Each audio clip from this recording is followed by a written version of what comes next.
Hey guys, welcome to Just Be Handy. Today I'm putting up some window treatments. Just a quick tip, make yourself a template, check that top trim, make sure it's level, then make a template. These brackets are supposed to sit 1.5 inches above the trim, and so I made the holes fit so that it would be 1.5 inches over the trim. And then all I have to do is put this where I want it. So if I put the line to line up with this side, 1 inch over as well.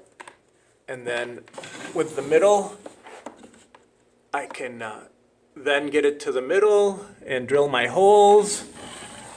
And then get it over to the side as well and drill my holes. So then my brackets will all be level, and as you can see, I've already done 2.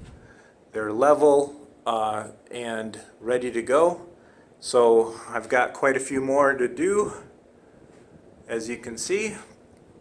And just a quick tip for the day, make yourself a good template, nice flat edge, point up, make the holes where you want them, and then you'll be able to drill your holes and then fasten the brackets